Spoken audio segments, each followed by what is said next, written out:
வணக்கம் நண்பர்களே. 2026 ஜூன் மாத கிரக அமைப்புகளின்படி ரிஷபராசிக்கான பலன்கள். ஜூன் மாத அமைப்பை பொறுத்த வரைக்கும் இந்த மாதம் பார்த்திங்கன்னா ரொம்பவுமே பரபரப்பாக போய்கிட்டு இருக்கும். மக்கள் எல்லாருமே ரொம்பவுமே ஹைப்பர் ஆக்டிவாக தான் இருப்பாங்க. எல்லாருமே அவங்கவுங்க வேலைகளில் ரொம்பவுமே மும்மரமாக ஈடுபட்டுக்கிட்டே இருப்பாங்க. அதனால் இந்த மாதம் எல்லாருக்குமே பரபரப்பாக தான் இருக்கும். எல்லாருமே அறக்க பறக்க ஏதாவது ஒன்று செஞ்சுக்கிட்டே தான் இருப்பாங்க. ஆனால் அதே போல் மக்கள் எல்லாருக்குமே ஒரு மாதிரி ஈகோ தூண்டுதல் அப்படிங்கிறதும் ஏற்படும். இதனால் மக்கள் பெரும்பாலும் பார்த்திங்கன்னா எல்லாருமே நீயா நானா அப்படிங்கிற மாதிரி போட்டி போட்டுக்கிட்டும் வேலை செஞ்சுக்கிட்டே இருப்பாங்க. யாருமே எதற்கும் விட்டு கொடுத்து போகவே மாட்டாங்க. ஸோ ஒரு பக்கம் வேலைகள் அப்படிங்கிறது பரபரப்பாக போய்கிட்டு இருக்கும். இன்னொரு பக்கம் இந்த மாதிரியான சிக்கல்கள் அப்படிங்கிறதும் இருக்குது. அது தவிர இந்த மாத அமைப்புகளின்படி பார்க்கும்பொழுது இந்த பூகோள அமைப்புகளில் நிறைய சேஞ்சஸ் அப்படிங்கிறது உண்டாகுது. குறிப்பாக இந்த மாதம் பார்த்திங்கன்னா இயற்கை சீற்றங்களின் அடிப்படையில் நெருப்பு சம்பந்தப்பட்ட விஷயங்கள் ஒரு பெரிய தொந்தரவாக இருக்கும். அதே போல் வாகன விபத்துகள் அப்படிங்கிறதும் இந்த மாதம் கொஞ்சம் அதிகமாகவே இருக்கும். ஏற்கனவே இந்த விபத்துகள் அப்படிங்கிறது ரொம்பவுமே பரவலாக போய்கிட்டு தான் இருக்குது. அது தெரிஞ்சு நடக்குதோ தெரியாமல் நடக்குதோ, விபத்து அப்படின்னாலே தெரியாமல் நடக்கிறது தானே அப்படின்னு சொல்லலாம். பட் இன்றைக்கி பெரும்பாலான விபத்துகள் போதையினால் தான் ஏற்படுது. இந்த மாதிரி விபத்துகள் எல்லாம் தெரியாமல் நடக்கிற விபத்துகள்னு சொல்ல முடியாது, தெரிஞ்சு தான் நடக்குது. ஸோ தெரிந்தோ தெரியாமலோ விபத்துகள் அப்படிங்கிறது அதிகமாக தான் இருக்குது.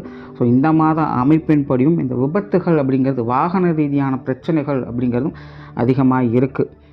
இந்த நெருப்பு சம்மந்தப்பட்ட அபாயம் இருக்கிறதுனால ஏதாவது காடுகள் தீப்பிடிக்கிறது, எரிமலைகள் வெடிக்கிறது, பூகம்பம் ஏற்படுறது, ஏன்னா ஏதாவது பெரிய பெரிய ஆலைகளில் விபத்துகள் ஏற்படுறது, இந்த மாதிரியான பிரச்சனைகள் அப்படிங்கிறது கண்டிப்பாக இருக்கும். அதனால் மக்கள் இந்த மாதிரியான காரியங்களில் ஈடுபடும் பொழுதும் அல்லது இந்த மாதிரியான இடங்களில் இருக்கும் பொழுதும் கொஞ்சம் கவனமாக இருங்க. ஒரு காலத்தில் ஜூன் மாதம் அப்படின்னாலே நல்ல மழை பெய்யும். ஆனால் இப்போல்லாம் அப்படி எதிர்பார்க்க முடியாது. ஸோ இந்த மாதம் பார்த்திங்கன்னா மழைக்கு பதிலாக வெயில் தான் கொளுத்தி எடுக்க போகுது. அதனால் இந்த உஷ்ண ரீதியான தாக்கங்கள் அப்படிங்கிறது அதிகமாகவே இருக்கும். இது சார்ந்த உடல் உபாதைகள் அப்படிங்கிறதும் கொஞ்சம் தொந்தரவுகளை ஏற்படுத்தும். இனி மேற்கொண்டு உங்களுடைய ராசிகளுக்கு இந்த மாதம் எப்படி இருக்குது அப்படிங்கிறத பார்க்கலாம். சேனலை சப்ஸ்கிரைப் பண்ணாதவங்க மறக்காமல் சப்ஸ்கிரைப் பண்ணிடுங்க. அப்படியே வீடியோவுக்கு லைக் பண்ணி மற்றவங்களுக்கும் ஷேர் பண்ணிவிடுங்க. ரிஷபராசிக்கு இந்த மாதம் பார்த்திங்கன்னா உங்களுடைய ராசிநாதன் ராசிக்கு 2ஆம் இடத்துலேருந்து மாதம் பிற்பதில் ராசிக்கு 3ஆம் இடத்துக்கு பயிற்சி ஆவாங்க. கூடவே புதன் மற்றும் குருவனுடைய சேர்க்கை அப்படிங்கிறதும் இருக்கும். அது தவிர ராசியிலே சூரியனுடைய சேர்க்கை என்பதும் இருக்கும். ரிஷபராசியை பொறுத்த வரைக்கும் இந்த மாதம் ரொம்ப ரொம்ப சுறுசுறுப்பாக இருப்பாங்க. மிகவும் கண்ணியம் நிறைந்த மனிதர்களாக இருப்பாங்க அப்படின்னு சொல்லலாம். மற்றவங்களுக்கு பயன் தரக்கூடிய வகையில் சில காரியங்களை அவங்க செஞ்சுட்டு வருவாங்க. அதே போல் அவங்களுடைய சுயமரியாதையை காப்பாற்றக்கூடிய விஷயங்களில் அவங்க ஈடுபட்டுட்டு வருவாங்க. தனக்குன்னு ஏதாவது ஒரு விஷயத்தை உருவாக்கிக்கணும், தனக்குன்னு ஏதாவது ஒரு அடையாளத்தை பதிக்கணும் அப்படிங்கிறதுல ரொம்பவுமே முனைப்போடு அவங்க செயலாற்றிட்டு வருவாங்க. அது சார்ந்த முயற்சிகளையும் அவங்க இறங்கி வருவாங்க. என்ன நடந்தாலும் சரி மரியாதை விட்டு கொடுத்துடக்கூடாது அப்படிங்கிறதுல அவங்க ரொம்பவுமே கவனமாக இருப்பாங்க. பேச்சுவார்த்தைகள் எல்லாமே கொஞ்சம் சாதகமாகவே இருக்குது. நல்ல புத்திசாலித்தோடு பேசி வருவாங்க. ரிஷபராசிக்காரங்க நல்ல செயல்திறன் மிக்கவங்களாகவும் இந்த மாதம் இருப்பாங்க.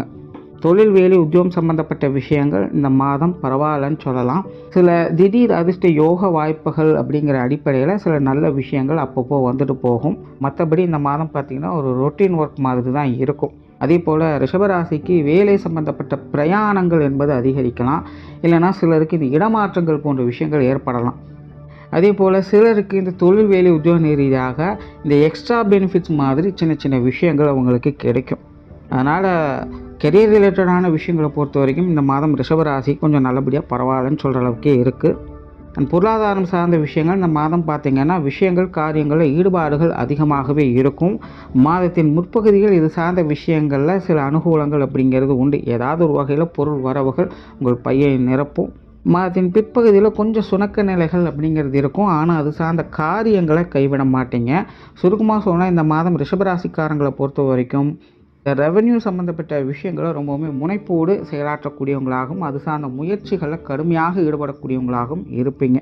அதே நேரம் அதுக்கான ரிசல்ட் அப்படிங்கிறதும் உங்களுக்கு ஓரளவுக்கு பரவாயில்லன்னு சொல்லக்கூடிய நிலைகளில் தான் இருக்கும்.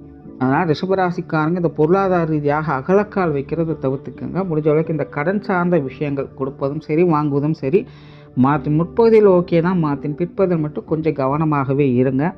சொத்து சுகங்கள், வாகன ரீதியான விஷயங்கள் இந்த மாதம் பார்த்தீங்கன்னா இது சார்ந்த விஷயங்கள், காரியங்கள், ஈடுபாடுகள் அதிகமாக இருக்கும். குறிப்பாக வீட்டை பராமரிக்கக்கூடிய விஷயங்கள் அல்லது வாகனங்களை பராமரிக்கக்கூடிய விஷயங்கள் போன்ற நிலைகள்லாம் பார்க்கலாம். அல்லது ஏதாவது பொருட்களை கொடுத்து புதிய பொருட்களாக மாற்றுவீங்க. இந்த மாதிரி சின்ன சின்ன அசட் ரீதியான விஷயங்கள், காரியங்கள், ஈடுபாடுகள் அப்படிங்கிறது இருக்கும். மற்றபடி பெரிய அளவில் எதையும் எதிர்பார்க்க முடியாது. இது சார்ந்த விரயங்கள், செலவுகள் போன்ற விஷயங்கள் மட்டும் கொஞ்சம் கவனமாக இருங்க.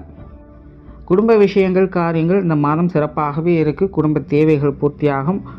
குடும்பத்துக்குள்ளே சில புத்தி சாதுரியமான விஷயங்களை செயல்படுத்திட்டு வருவீங்க. இதனால் உங்களுடைய பேர், புகழ் அப்படிங்கிறது மேலோங்கும். குடும்பத்துக்குள்ளே எல்லாருடைய நன்மதிப்புகளையும் பெற்று வருவீங்க.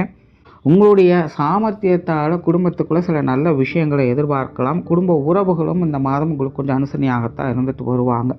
அதனால் ரிஷபராசியை பொறுத்த வரைக்கும் குடும்ப வாழ்க்கை, குடும்ப விஷயங்கள், காரியங்கள் என எல்லாமே பார்த்திங்கன்னா ஒரு சாதகமான அமைப்புகளாக இருந்துக்கிட்டு இருக்குது.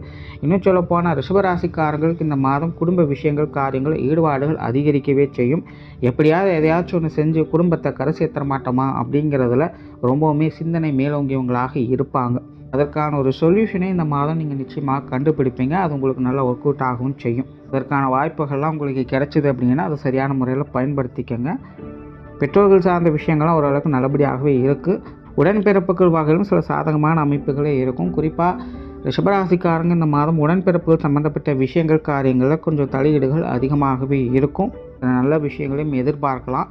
பெரிய பெரிய சிக்கல்கள், மனஸ்தாபங்கள் ஏதாவது போயிட்டு இருந்தாலும் இந்த மாதம் அதெல்லாம் சரி பண்ணுறதுக்கான ஒரு வாய்ப்புகள் கிடைக்கும்.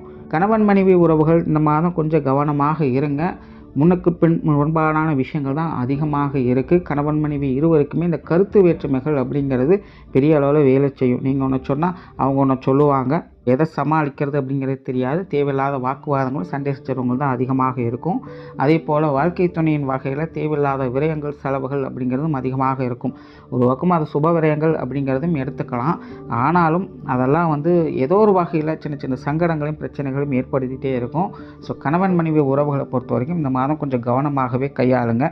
அதாவது ஏன் டென்ஷன் ஆகுறாங்க, எதுக்கு டென்ஷன் ஆகுறாங்க அப்படின்னே புரியாது. குறிப்பாக இந்த வேலை அலைச்சல்கள், பொருளாதார ரீதியான மனஸ்தாபங்கள் போன்ற விஷயங்கள்லாம் கணவன் மனைவி உறவுகளுக்குள்ள கொஞ்சம் சங்கடத்தை ஏற்படுத்தும். ஸோ இதெல்லாம் கொஞ்சம் கவனமாக பார்த்துக்கங்க.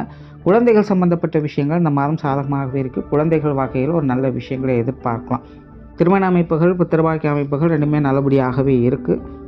உடல்நலம் சார்ந்த விஷயங்களை பொறுத்த வரைக்கும் இந்த மாதம் கொஞ்சம் உஷ்ண ரீதியான தொந்தரவுகள் இருக்கும். மற்றபடி ஓகே தான். உற்றார் உறவினர்கள், நண்பர்கள் வகையில் எல்லாமே ஓகே தான். உறவினர்கள் வகையில் சின்ன சின்ன ஈகோ சம்மந்தப்பட்ட விஷயங்கள் கொஞ்சம் கிளாஷ் ஆகும். அதை மட்டும் கொஞ்சம் பார்த்துக்கங்க. மற்றபடி பெரிய அளவில் பிரச்சனை அப்படிங்கிறது இல்லை. அதாவது நார்வர் கழகம் நன்மையில் முடியும் அப்படிங்கிற மாதிரி தான் இந்த விஷயங்கள்லாம் இருக்கும். ஸோ அதுக்கு தகுந்த மாதிரி பிளான் பண்ணிக்கோங்க. மாணவர்களுக்கு கல்வி, வித்தை சம்பந்தப்பட்ட விஷயங்கள் இந்த மாதம் சாதகமாகவே இருக்குது. மாணவர்களுடைய தேவைகள் பூர்த்தியாகும்.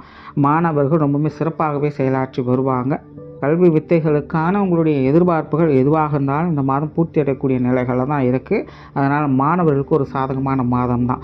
ஓவராலாக ரிஷபராசியை பொறுத்த வரைக்கும் இந்த மாதம் எல்லா விஷயங்களுமே ஒரு சாதகமான வகையில் தான் இருக்குது. மற்றவங்க வகையில் கொஞ்சம் தேவையில்லாத விரயங்கள், செலவுகள், அலைச்சல் போன்ற விஷயங்கள் இருக்கத்தான் செய்யும். அதை மட்டும் கொஞ்சம் கரெக்ட் பண்ணிக்கோங்க. நன்றி, வணக்கம், வாழ்க வளமுடன்.